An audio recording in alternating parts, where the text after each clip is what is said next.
আসসালামু আলাইকুম রহমতুল্লাহি ওবরকাতুহু। সুপ্রিয় দর্শক শ্রোতা মণ্ডলী, আপনারা সকলে অবগত আছেন যে আমাদের পশ্চিমবাংলার একজন এমএলএ মুর্শিদাবাদের বেলডাঙ্গায় একটি বাবরি মসজিদ তৈরি করবেন। আসুন আমরা সে সম্পর্কে কারি ইয়াসিন সাহেবের একটি মূল্যবান বক্তব্য শুনি। ইনশাআল্লাহুল আজিজ আমি আবার শেষের দিকে কথা বলবো ইনশাআল্লাহ। আপনারা সকলে সম্পূর্ণ ভিডিওটি দেখুন। আপনারা সবাই রেডি থাকবেন। আমি সেদিনে দেখলাম আমাদের হুমায়ুন বাবু, হুমায়ুন কবির আমার সঙ্গে মুর্শিদাবাদে জলসায় ছিলেন। তিনি এলান করেছেন মুর্শিদাবাদে বাবরি মসজিদ তৈরি করব। আমি বলেছি আমিও টাকা দেবো ইনশাআল্লাহ। আর আমি আপনাদেরকে বলে যাচ্ছি, আল্লাহ যদি চায় পশ্চিম বাংলার প্রত্যেকটা জেলায় একটা করে আমরা বাবরি মসজিদ করবো। জোরে বলুন ইনশাআল্লাহ। তোমরা রুখো কিভাবে, কটা মসজিদ ভাঙবে? আমাদের বাপের জায়গায় করব। এই যে মসজিদ, জায়গাটা কার? কথা বলে না মোদিজির।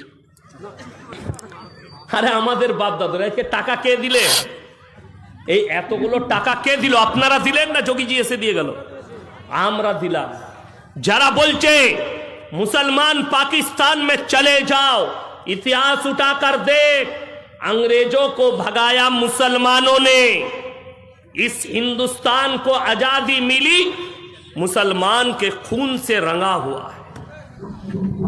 আমাদের রক্ত দিয়ে। আপনারা ইতিহাস জানেন না, মুছে দেওয়া হয়েছে। চেপে রাখা ইতিহাস চেপে দেওয়া হয়েছে। ৫৬,০০০ আলেম গর্দন দিয়েছে এই দেশকে স্বাধীন করার জন্য। ৫৬,০০০, একটা দুটো নয়, ৫৬,০০০ উলামা দেশ স্বাধীন করার জন্য প্রাণ দিয়েছে। আমি আপনাদেরকে বলি, মসজিদ যেখানে হবে আপনি হাত লাগাবেন ১০ টাকা হলেও। জোরে বলুন ইনশাআল্লাহ। পৃথিবীর মধ্যে সব থেকে দামি জায়গা দুটো জায়গা, কটা বললাম? দুটো। নাম্বার ১ আল্লাহর ঘর মসজিদ, যেখানে আল্লাহর ইবাদত হয়। নাম্বার ২ সেই জায়গা যেখানে আল্লাহ এবং আল্লাহর রসুলের কথা আলোচনা হয়। এই দুটো জায়গা মারাত্মক। এখানে আপনি সার্বিক দিক দিয়ে, সমস্ত দিক দিয়ে চেষ্টা করবেন। মাশাআল্লাহ, আলহামদুলিল্লাহ, আমরা সম্পূর্ণ বিষয়টিকে বুঝতে পারলাম।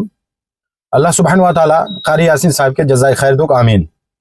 কিন্তু দুঃখের বিষয় যে আমাদের পশ্চিমবাংলার কয়েকজন বক্তা তারা বলে বেড়াচ্ছে দিনী মাহফিল, দিনী জালসাগুলোতে যে আমাদের মসজিদের কি প্রয়োজন আছে, আমাদের বাবরি মসজিদ তৈরি করে কি লাভ হবে, আমাদের মসজিদের কোনো প্রয়োজন নেই, এই ধরনের বক্তব্য দিয়ে বেড়াচ্ছে।